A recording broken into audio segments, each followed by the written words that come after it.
the biggest surprise I had was when I moved here and became involved with the schools, and I was so impressed. I mean, I've had 3 kids that graduated from the field school system. My one daughter is very religious. She wanted a Christian education, so she went to Hogan. But my kids thrived at the schools. You know, after I got to know the teachers and the staff, I mean, it was a small town school. And just to exemplify that, my son went to Walsh for 2 years, and I'm a strong supporter of Walsh. He asked one night, he came into our bedroom and said, Dad, I want to go back to field, because he also, you know, loved the schools, loved the teachers, and loved the small town feel that our school system had. Right now, I'm the president of the board of trustees. I have the privilege of serving with Nick Hoya, Sue Fields, and John Zeller, fiscal officer. This is probably one of the strongest boards we have ever had as a township. We're very proactive, and I mean, we have to be proactive because our revenue was 8 million plus, you know, versus the school, which is 21 million. So you see, we as a board, rather than having people putting levies, you know, more and more levies, we have tried to create revenue streams, and we did that by a vehicle called a JET, and that's what has saved us from having to run so many levies, which in essence, you know, I would hope would help the other groups that have to run levies. But we, you know, we as everybody else have a big cut in local government fund. So, you know, we're constantly trying to provide the best we can with as little as we have. But for me, the way as I see any community, as our community is just like our government. We need to be fiscally strong. As our government, our big concerns are strong safety forces, strong public works, strong zoning regulations. We have a great park system, but this all has to culminate with a vibrant community, opportunities for fellowship, and strong schools. You know, we agree or not agree. I mean, Columbus has turned neighbor against neighbor with this terrible funding plan they had. I mean, I was down in Florida. I see Field gets $80,000, and then I see other schools that get crazy amounts of money. I mean, I don't understand why the state of Ohio needs to turn neighbor against neighbor, you know, fighting for these levies. All I know is we need strong schools. And, I mean, together we all work for each other. As a board of trustees, I mean, we're just the ones that got the short stick and won the election. So we all work for each other. We need to support each other. We need to support our neighbors, our friends. We support our families. We all move together forward. And we are no one part of us is any stronger than the other link or the weakest link. Regardless, we are Brimfield and we are Field, and we all have to support our students. And I mean, you know, we have to support them because I don't have to preach to you guys. It's just, we are what we are, and we all have to be strong. So, thanks for inviting me, and now we have Dave Heflinger and Todd Carter, and they're going to talk a little bit. Thank you all for coming out this evening. We're glad you're here. Todd, in just a moment, will run through a brief PowerPoint and provide you with some information, and we'll be glad to take questions. So we're here and we're asking for these levies because we're at a crisis point for the schools. We are at a crisis point. Yes, sir. I'm sorry, I don't know. Can you tell me other than your name? I'm the superintendent. Yeah. And we are at a point where we need more revenue. Just where we are. The state has told us that we have to balance our budget. We either have to have more revenue, that's passing issues, or we have to have less expenses, and that's cuts. So there's a cut list that's out, it's on the flyers that I'm sure you have in your hands. Parker will go over that in the slideshow as well. but the cuts will have a detrimental effect on the children. And we are here for the kids. That's why we're here. And we do not want to have to do that. We don't want to cut, but we are being mandated to balance our budget. So for next year, we either need more revenue or we have to make cuts. And we are in a spot where the cuts that we're proposing will get us through 1 year. 1 year. That's all that we will survive with these cuts. And they are drastic cuts. It's 33 people being eliminated or reduced. It's almost 20% of the teaching staff that would be reduced. And these cuts will only help us survive 1 year. So I'm going to let Todd start, and then we'll be, of course, taking your questions after.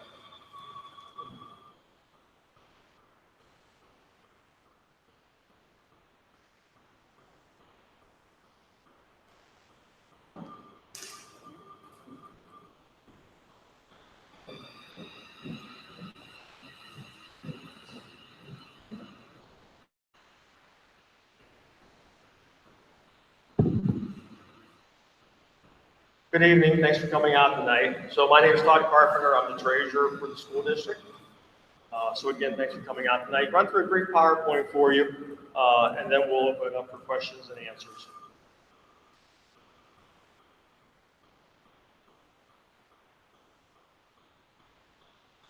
So prior to Mr. Hefflinger and I coming, we came at the end of 2014. Before our time, the last time voters approved new money for the district was 1991. Throughout the years, the district has taken cost-saving measures in order to avoid asking for new operating monies, including, you can see the list there, reduction of teaching staff through attrition since 2003. That's been a reduction of 25 teaching staff. Reduction of guidance counselors from 4 to 2, relocating kindergarten classrooms to the new elementary facilities. Various job duties combined, elimination of high school busing, supplies and materials kept a minimum. Again, these reductions were made to avoid projected deficits in past years without affecting the field's core educational programming. In other words, things that affected children in the classroom. Additional cost-saving measures over the years, combining the director of building and grounds with the operations director, cooperation with both unions on salary containment and healthcare concessions, switched healthcare consortiums, shared services consortium purchasing, emergency capital improvements only, and the 2005 bond issue that was passed. We've gone through 2 bond refinancings, which has saved the taxpayers a little over $2 million by doing so. Where we are, starting in 2011, the district has been on the ballot for new operating monies 13 times, unfortunately, unsuccessfully. What are the negative impacts to the district have been? Young staff turnover because of lower pay, lack of stability. This inexperience impacts the educational environment and creates additional expenses in training, mentoring, and professional development. All of our teachers that come in new to the district go through training, mentoring, professional development. Each time we have a new staff member come in, that equates to about $5,000 per new staff member to go through the training, mentoring, and professional development. Emergency capital improvements only, the high school and middle school, main campus parking lot. Again, the middle school and the high school, if you've been in those, they're not in the best of shape. They could afford to do a lot more with those buildings, but for now, with the limited funds that we have, only emergencies, things of that nature are done on those buildings just to kind of band-aid those buildings along, which is unfortunate. We have an aging bus fleet. Even though our buses are fully certified by the State Highway Patrol to be roadworthy for students, it's still an aging bus fleet, which just costs that much more money to maintain those buses and keep those on the road the older they are. And then also negative impacts are eligibility for state and local grants. It's limited due to the lack of local support to show that we can sustain those grants long term. As Mr. Hefflinger stated, if both levies are not successful, the district will be forced to eliminate or reduce 33 positions effective with the 19-20 school year. Unfortunately, this will have a negative impact on our core educational programs for our students. Fields revenue, agree with it if you do or not. Fields revenue is currently comprised of three major categories. We have state dollars, the money we get from the state through the formula program is 41.3% of our revenue. Current levies, property taxes make up 47.5% of our revenue. And then other local funds provide 11.2% of the district's daily operating budget. Fields revenue is not projected to increase over the next 5 years without additional local revenue. You've heard, I'm sure, there's proposed funding out there to change the way school funding operates in Ohio. You heard Mike mention that as well. However, these are just proposals that are out there. There's nothing guaranteed that proposal or that new way of funding will be implemented for the next biennium or if ever. Even with the new funding formula that's proposed, Field will only get about $85,000, and that's not $85,000 per year. That's over a 2-year period. So that'd be about $42,500 district would be looking at. That little bit of additional revenue is nothing compared to what we need to keep the district operating. And then on the expenditure side, currently the district's total expenditures are broken down into 5 major categories. We have salaries and benefits, purchase services, supplies and materials, capital outlay, and other. So I want to hit on the 2 biggest portions of our expenditures, which are salaries and benefits, comprise 67.7% of our expenditures, and then purchase services, which is another substantial part of our budget, is 23.6%.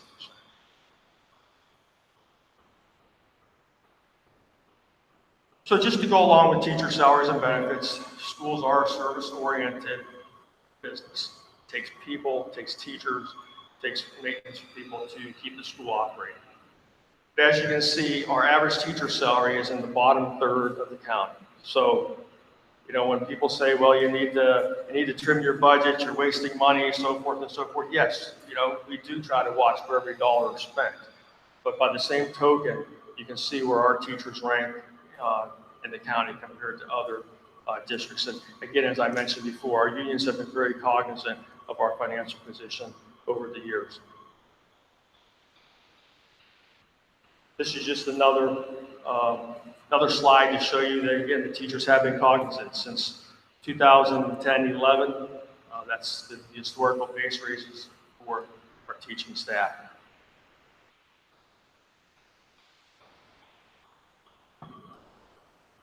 So then the next biggest item after salaries and benefits is purchase services. You're probably thinking to yourself, good Lord, what did we spend $5 million on purchase services? Well, as this slide illustrates right here, 55.3% of that goes toward educating students outside of our district. And we don't have a choice on educating these students outside the district. Open enrollment, state law. Children have the ability to go to neighboring school districts. They don't have to be neighboring. They can be 2 districts over if that's the policy of their school district. Community schools, charter schools, STEM schools, autism scholarships, College Credit Plus, other tuition expenses for the district. Again, total 55.3% of that $5 million for purchase services. And then other examples of purchase services that, you know, maybe a community member just doesn't think about. If I wasn't in this profession, I probably wouldn't think about these either. We have some of the same expenses as we do as homeowners and other expenses as well. So as you can see there, I don't know if I need to list them all. For nursing services, who would have thought about that? See the amount of money we spend for nursing services. Water testings, another one people wouldn't think about. The schools that don't have city water, we have to, by law, again, we don't have any choices on these. By law, we have to follow EPA guidelines. So we have to have a company do our water testing for us. And then things you are familiar with: trash removal, insurance, electric, gas, facility maintenance, and contract repair. Again, you know, we had these two new elementary buildings, but again, they were built, you know, back in 2004, 2005. I mean, they're not new anymore either. We try to maintain these, but you know, the middle school and the high school, like I said, they're aging buildings. A lot of money that needs to go into those, and again, those are just emergency repairs that we are making on those buildings. So again, going back to what Mr. Hefflinger said, you know, just in a situation where, you know, we're becoming, it's a revenue issue. As this slide illustrates, total expenditure per pupil. So this includes everything that you saw up there, I think, the 5 categories of expenditure: salaries and benefits, purchase services, supplies, capital outlay. All those are factored and figured in on what you spend per student. So you take that total dollar amount divided by your total ADM, average daily membership, students of the district. And you derive that Field spends $9,787 per student, compared to similar districts. And by similar districts, this is all out there on the ODE's website, or the Cup-Patterson report. The state ranks us with other school districts around the state that they feel are similar to Field. In other words, you know, based on the size of our district, the enrollment, the condition, even go down to the conditions of the roads we travel, the number of miles we travel for buses. They compare you to similar districts. So similar districts, they have determined their average expenditure per pupil is $10,349 per year. And then the statewide average is $11,953 per year. So as you can see, again, you know, it's not really as much of an expenditure issue, it's just a revenue issue, since not passing money back in 1991. I think we do a pretty good job of controlling our expenses. So why the need? Even with the current eliminations and reductions for next school year, if both levies do not pass, the district will be faced with the following fiscal year imbalances. So this is where we're at, providing both levies don't pass. And again, the district would be faced with making additional cuts for the 2019-20 school year, and or obtain a state loan fund.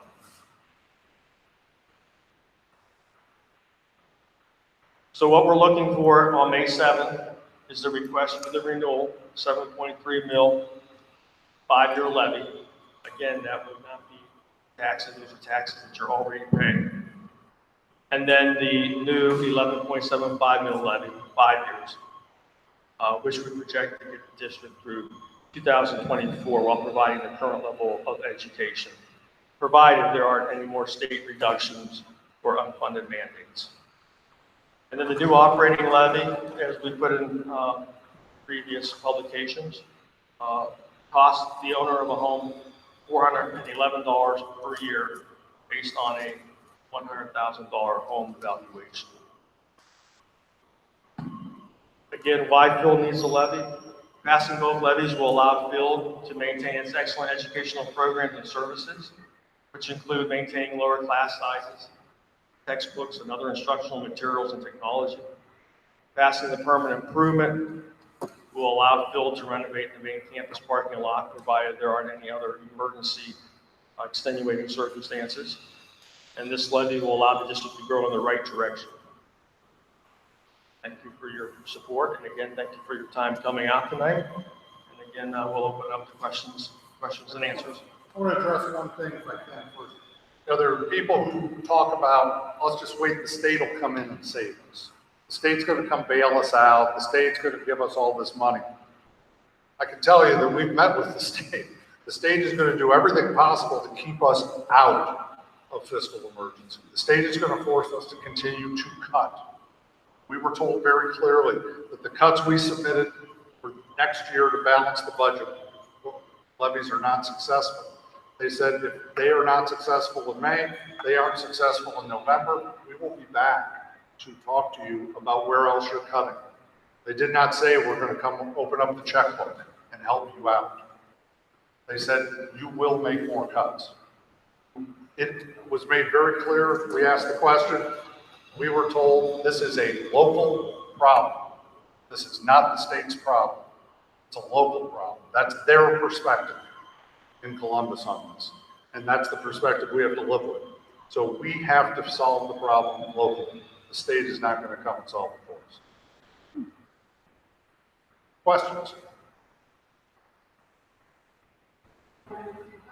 You said these cuts will only reach through 1 year.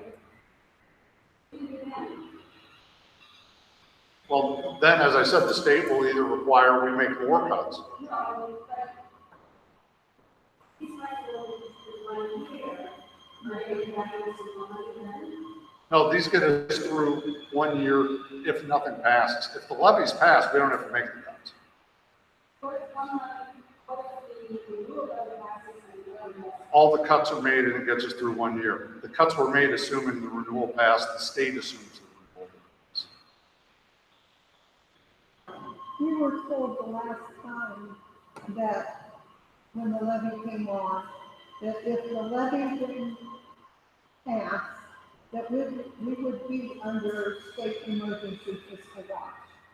And that's, you say, is not happening. It has not happened. They are trying to prevent that from happening. When There is are, the point where they do come? whenever they decide. There is no mark for us to hit. That is what we have learned through this process. There is no, if you get to point X, the state comes when they decide to come. They will not tell us a spot when they're coming. In fact, when we had our meeting with ODE to discuss these cuts, their conversation was, well, we're deciding whether we should put the fiscal caution now or we should wait till after the May election to see what happens. So, I have to understand there's no set line of demarcation when they would do it. It's pretty much, and I've heard from other districts that are in worse financial shape than we are, they haven't even designated them into anything. But in our conversations, they were debating on whether to put us in the fiscal caution now or after 11. Yeah, we submitted our list of cuts to the state, and they have yet to approve it. They have to say, okay, we're going to accept your plan to hold off with the fiscal caution. So we submitted that plan to them probably a month ago, and we get to hear back. And fiscal caution would be the first step. That's not fiscal emergency. That's not where they give us money. That's where they put us on a list and decide, gosh, we might actually be in trouble. I think we know we're in trouble. Okay, so the last time that the teachers had a pay raise was what year?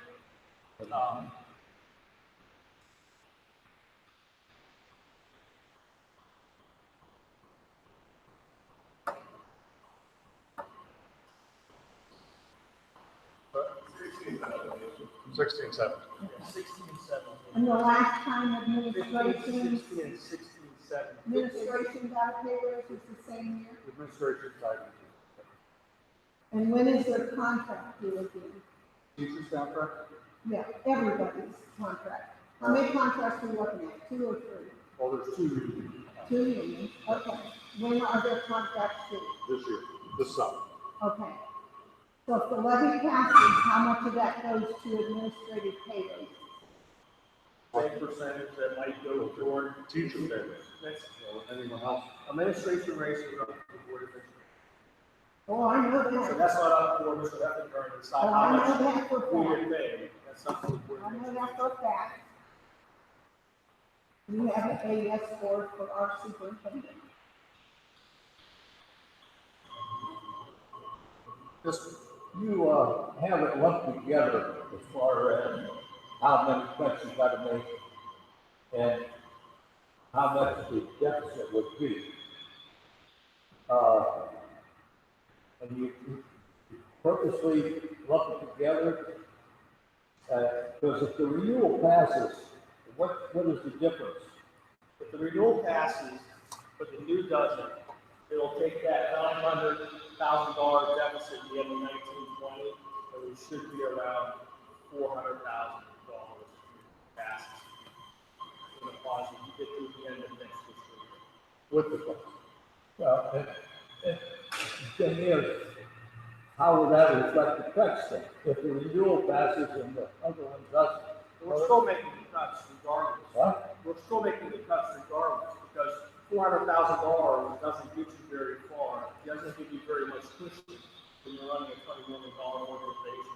You know, we could have two, students come in that can cost the district $100,000 each, depending on, possibly, some learning disability they may have.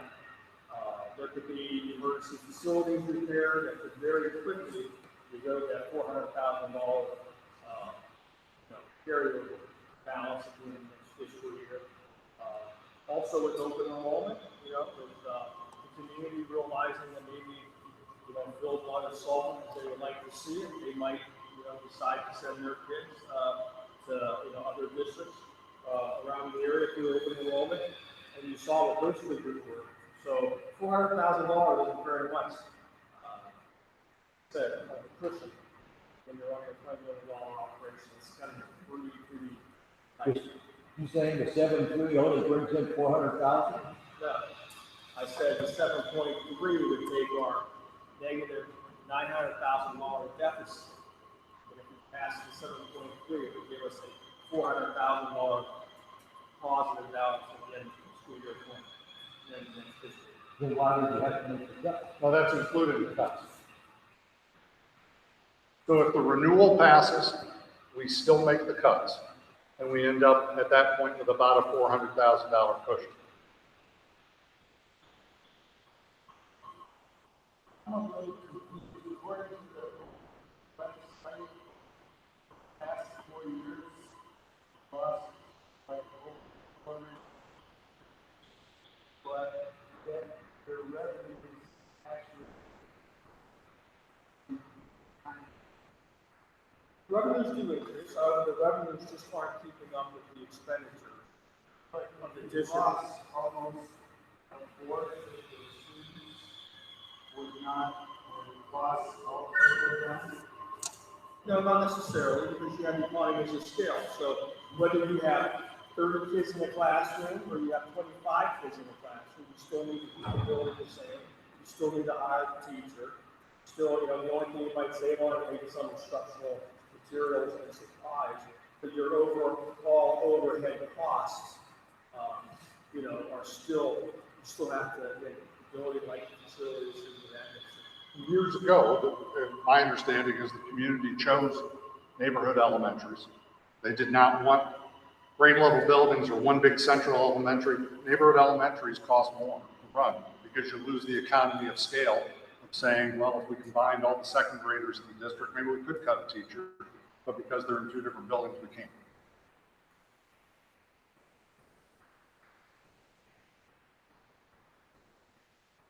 What's the average cost per pupil that you have to pay out for open enrollment if they go to another district? Do you have a ballpark Just a for me? little over $6,000. Okay.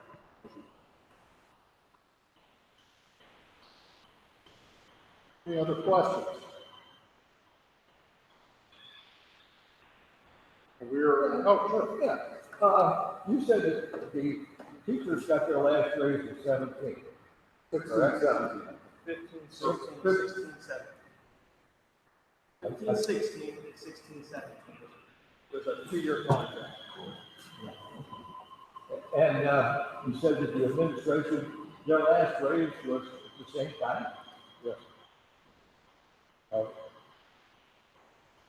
I must have been misinformed then.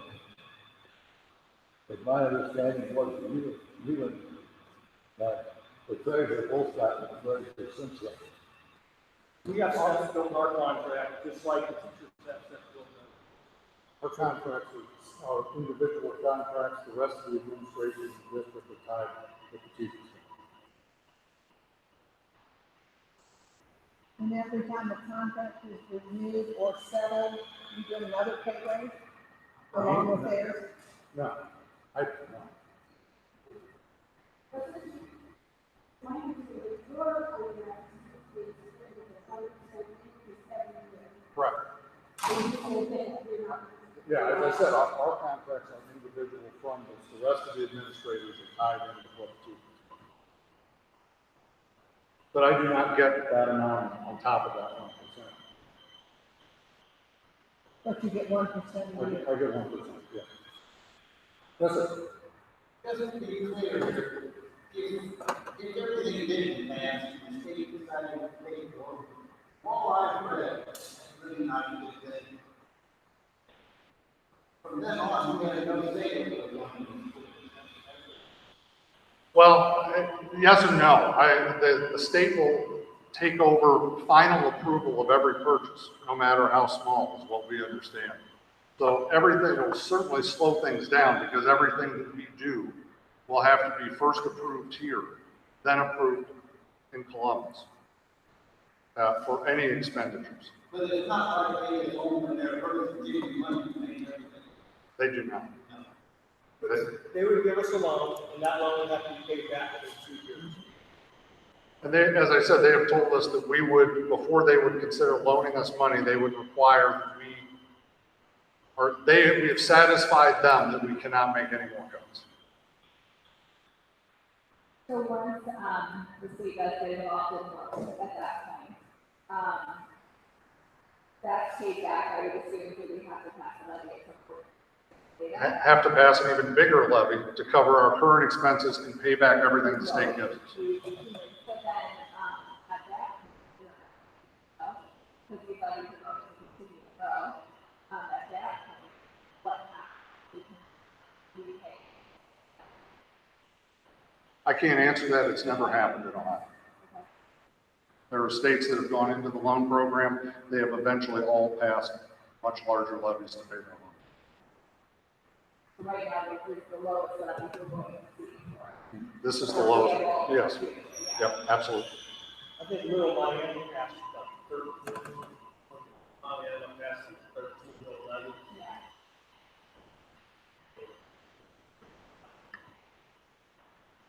And you have to show, once you go into fiscal emergency, you have to show that you're solvent for the next 5 years before the state will let you out of fiscal emergency.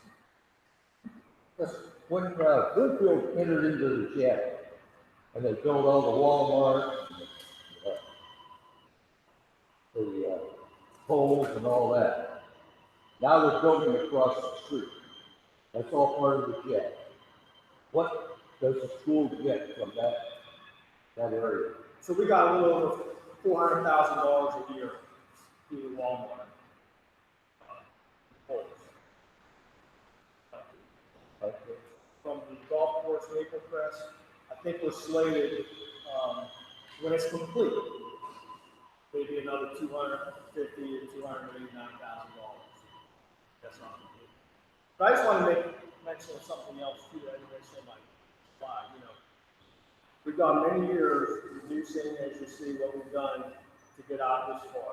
It's also important to note that, the district used to get personal tangible property tax from businesses. Okay, it was based on their inventory at the end of the year. Schools would get a portion of that tax. Okay? Back in 2006, Bill used to receive over $2 million a year in personal property tax. That has been phased out for the district.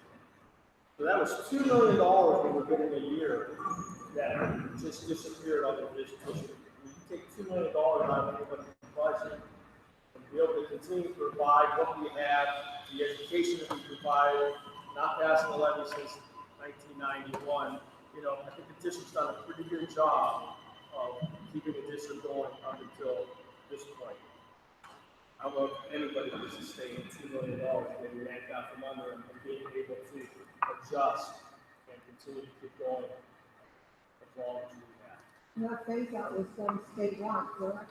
I'm sorry? That phase out was done statewide, so there has to be other districts that have substantially lost more than $2 million. Oh, absolutely. Some lost more, some lost less, and they're in the same position, although some of those school districts are passing levies, some of them aren't. Yeah, I just wanted to, you said something about the jet, and I was one of the ones who created the jet all those years ago. The jet is always brought up into this whole picture The jet was created for the township, not for the schools. And the way the vehicle, we had to put the vehicle together was just, if we didn't create that jet, we wouldn't even be happy to talk about schools because Brimfield would have become 10 and Talmadge. Because every month I had someone show up and tell me with the documents that they were taking more property. So, the jet we created to help fund our local government because, like it or not, townships are treated like someone's illegitimate stepson. And we have so very few revenue streams that we had to create something. And this year, and correct me if I'm wrong, we brought in almost $1 million. Almost 80. So we put those on the scale. I started them off at 25%. And through the last years, we're up, we just increased another 25%. After 20 years, we become the full 2%. But, there's no way that we can get that vehicle to give money to the schools because that's strictly for the township. 30% goes to our safety forces, 30% goes to our roads, 30% goes to our fire, police, and roads. 10% goes to our general fund. But by us creating those gens, we made a favorable business opportunity for other people to come into the town, which is an offshoot to help benefit Portage County and help benefit the schools. So the jet is a good thing, but there's always this miscommunication about people don't understand why the township can't give you money from the jet. Schools just can't do it because they're different streams. But my question is, always in a hurry, and okay, since the numbers are decreasing in the schools, I mean, you guys have any consideration? They don't start this, and I was going to say, I had young kids here, I wanted my kids in the field, and some will be very compassionate too. We just wanted our kids to home. And now that things are really getting tight, is there any consideration to maybe breaking some of those bonds and maybe moving more kids here and having less classroom size and teachers retire? You know what I mean? So, the township, there was one day I had walked into the office, we had $612 left on the township, down the wood. And I mean, we had to make some major cuts. And I know you're doing that, but there's any consideration and maybe. Well, part of all that savings is offset by transportation. Because we're gonna bus students, more students from Suffield up here, or the other way around. That would increase bus routes, it would increase everything, all the costs associated with it. So, one time when we looked at even grade level building in particular, where we might be able to do that, transportation costs were going to outweigh the savings.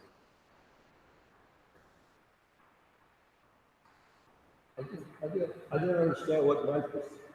These multi-million-dollar pieces of property, don't they pay property tax?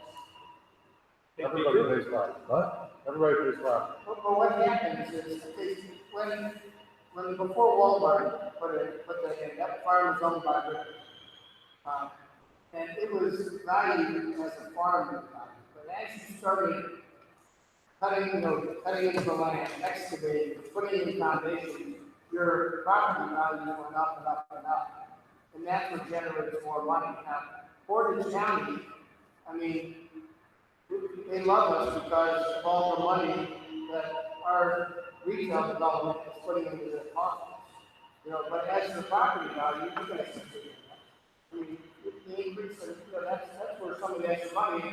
And when there's a vehicle, and these guys know, it's called the TIF, tax increment finance. And that, what we do, that is a vehicle we use to help encourage development because a lot of these developers, they want infrastructure, but they don't have the money to pay for it. Now, we've been very fair with the schools, they've been fair with us. We make sure as we give this care to these people to come in, that the schools are made whole with these tip dollars. And this, we've actually mentioned this, we've actually got the township some money back, but the school support. So we're not always stuck giving up everything.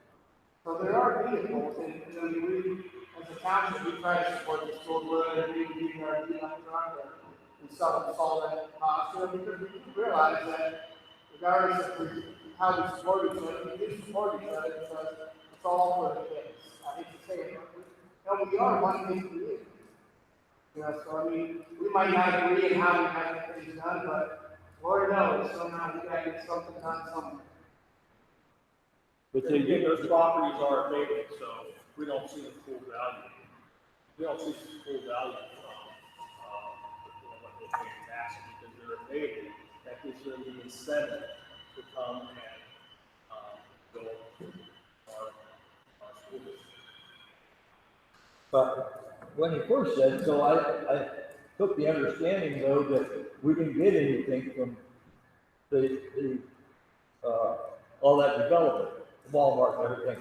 And then you said we get $400,000. Yes. And when they built across the street and all that, which is going to go pretty fast. But again, we don't see bigger chunk of that money being abated over 20, 30 years. So 30 years from now, when those are all paid for, then hopefully then the district will start receiving true value of that property. Right now, we only get a small portion of that. So 2014, you guys came on board. Okay. So that's about the time I moved to the district, and so I've only seen them vote down property tax increase levies. And I'm naive on this, I'll admit that. But has an income tax been considered? Is that, I know some school districts that's in play. Can you maybe inform me where deal falls on that? There was an income tax. For $9 was the one put forth to the voters. Before this and after I came, I guess it was this overwhelming. 2,500 votes and overall. So the gap there was wider than the property tax.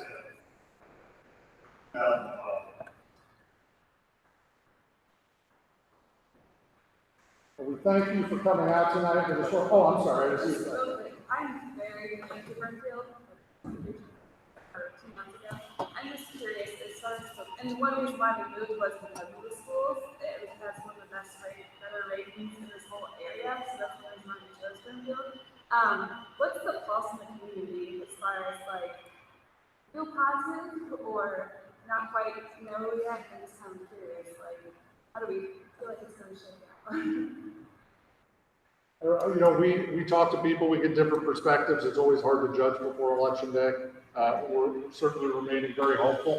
We hope that the seriousness of the problem has been communicated, but I guess we'll know late at night on this. But thank you all for coming out. I just urge you, if you haven't voted, make sure you do. And you know, from our perspective, strong communities and strong schools go hand in hand. We're trying to maintain a strong school district for Brimfield and for Suffolk. Thank you for coming.